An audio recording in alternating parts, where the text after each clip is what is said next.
Tuesday night segment of In the Know, where we talk a little bit about what's going on all around us, as well as what's happening right here in our community. So please like, subscribe, share, and stay with us as we talk for a little bit tonight and keep you in the know. We're going to start off with another huge loss, Colin Powell. We're going to go ahead and discuss him for a second. First, I just wanted to mention that I had no idea that he was 84 years old. I read an article today, and we're kind of just going to discuss Colin Powell, his death, as well as the news article and the COVID narrative behind that. I kind of feel like it took away from who he was as a person and kind of politicized his death, but we're going to go ahead and get into that a little bit. Yeah, and again, you said it. The man was 84 years old.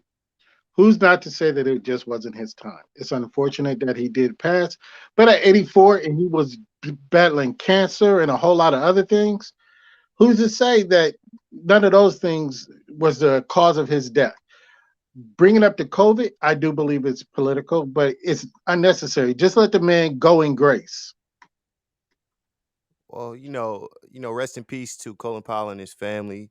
America lost a great man, somebody that's a war hero, that's definitely to be respected and definitely will be missed. Yeah, they actually said Colin Powell, and a misnomer about Colin Powell. Everybody think he was a Republican. He was not a Republican nor a Democrat. He voted independent, a registered independent. He just served under the Bush administration. That's why everybody made him a Republican, but he was not a Republican. They do say that if he had ran for president, he would have beat Barack Obama at being the first black president. Yes, he was the first black Secretary of State. He was born April 5th, 1937 in Harlem, New York. Interesting. Very interesting. So yeah, another great loss. For the year. Speaking of COVID, I did just drop near. If we are seeing this decline in both cases, hospitalizations and deaths, why does it seem like we're seeing an incline of people walking off the jobs because of vaccines? We're seeing stricter policies come through with schools, unions, larger areas. So that is a question that I have. Why aren't we declining that way if the numbers are declining?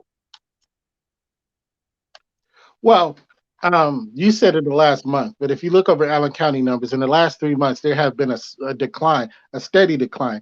Not a great decline, not a great drop, but there's been a steady decline in cases that were being reported. So my question is it the cases declining or the cases being reported declining? Mm-hmm. There's so many different stories to, and so many different aspects to this whole thing. So what's the truth? Because we were never told the truth from the beginning. Mm-mm. Are cases declining or are cases being reported declining? That's a big question.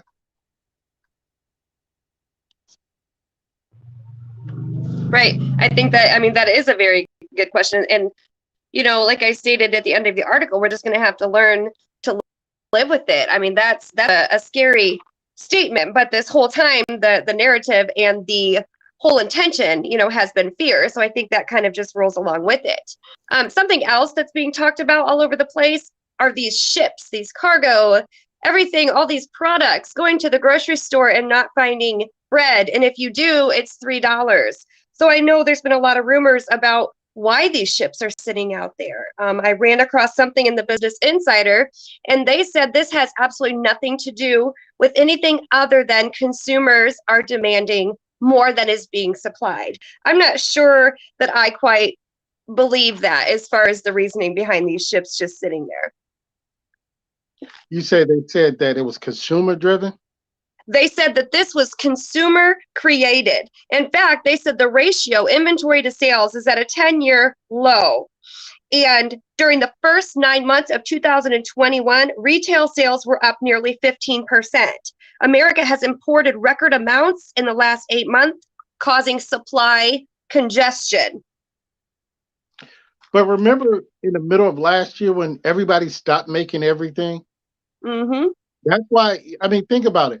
Manufacturers, people couldn't get things shipped in because everything shut down. The world hit pause, everything. GM, they still got trucks sitting everywhere because they can't get the necessary chip that they need. So for them to say it's consumer driven, yeah, because the consumers want something, they're just not putting out enough for everybody. Those ships sitting out there, I mean, why are they sitting out there? I mean, it's a lot of ships. There's hundreds of ships just sitting out there. Why can't they get them unloaded? And I'm sure that would ease some of the inventory problems. Well, they're saying it's a shortage of workers, but I'm wondering if that shortage of workers have anything to do with, people not wanting to get vaccinated. A lot of people just don't trust the vaccine, and with the amount of information that hasn't been told to people, I don't really blame Right. them. So I mean, it could be a lot of things, but I don't see, people buying stuff in a higher bulk making this happen.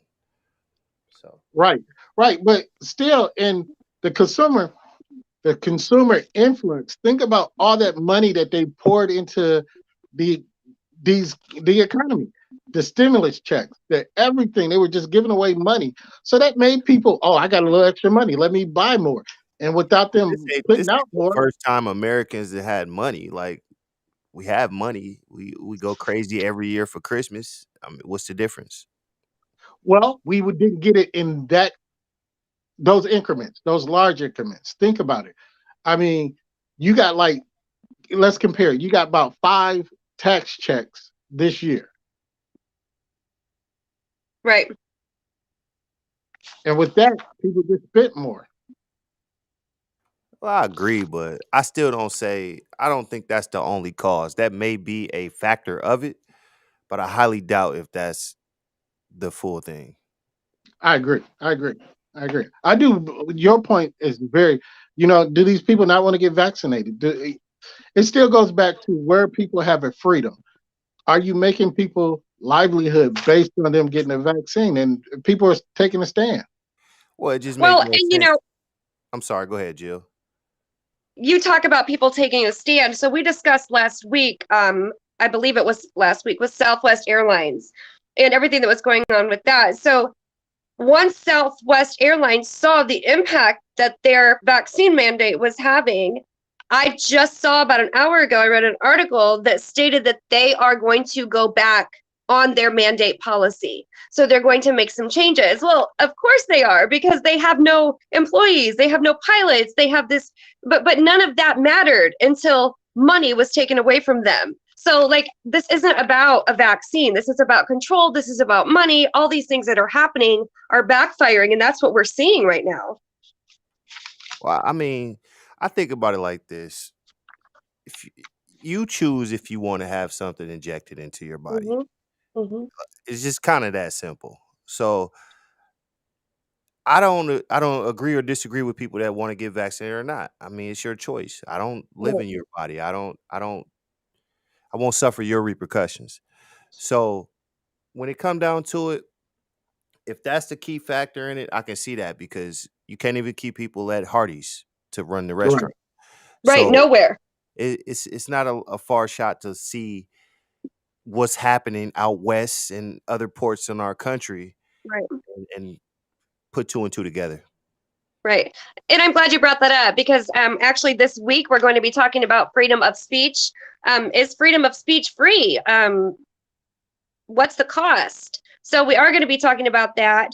I do have to agree. I think it's all about choice. We talked on the panel before that we do believe it should be your choice. I think we all are anonymous as far as our beliefs go with that.